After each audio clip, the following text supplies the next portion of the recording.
they're living in an area that is prone to flooding, or they are recognizing maybe something totally unforeseen, maybe they've lived there a long time, but they're seeing water begin to come up, start making a plan, start getting like their medicines and the clothing and stuff that they need, start getting that stuff together where they can get out as soon and quickly as possible.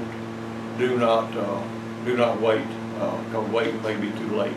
Our road, I think they got nine people out of a area that had flooded, and I guess probably caught them by surprise.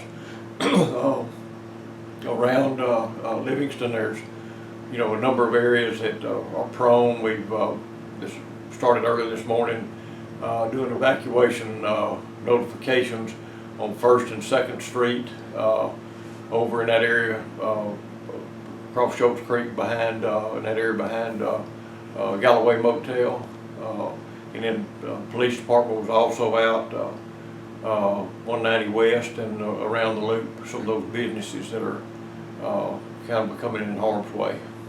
What about in some of the more rural parts like Holiday Lake Estates, and are they pretty bad? Yeah, Holiday Lake's down in that lower area. In fact, around 1 o'clock, a little after 1 o'clock, we're going down to help them.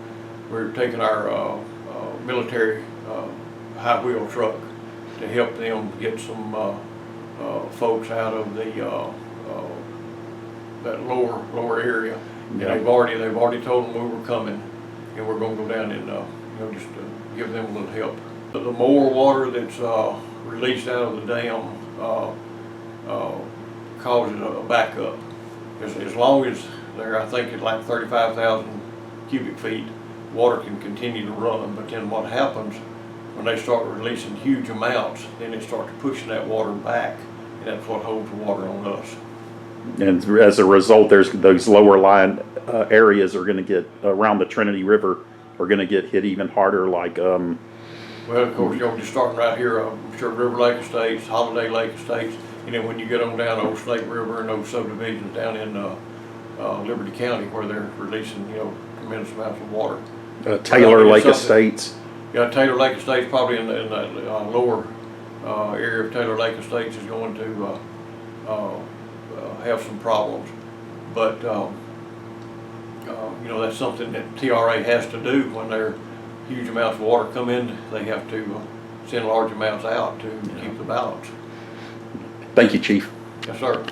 We're just being a coordinator between all first responders, fire department, EMS, law enforcement. We Judge Murphy this morning just signed a voluntary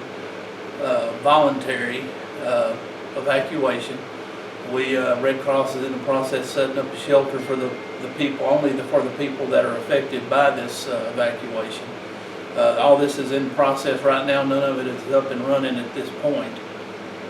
Other than that, we're just trying to coordinate, make sure we get everybody through this as healthy as possible and with as little damage to property as we possibly do.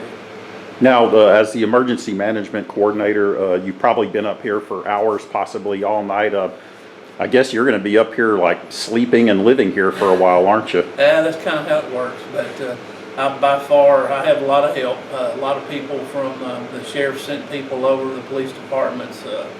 I got people from AmeriCare. I've had various fire department, a lot of different county employees, county officials. There's been a lot of people in and out and helping do this. It's certainly not something I'm doing on my own. Thank you, Larry. Thank you.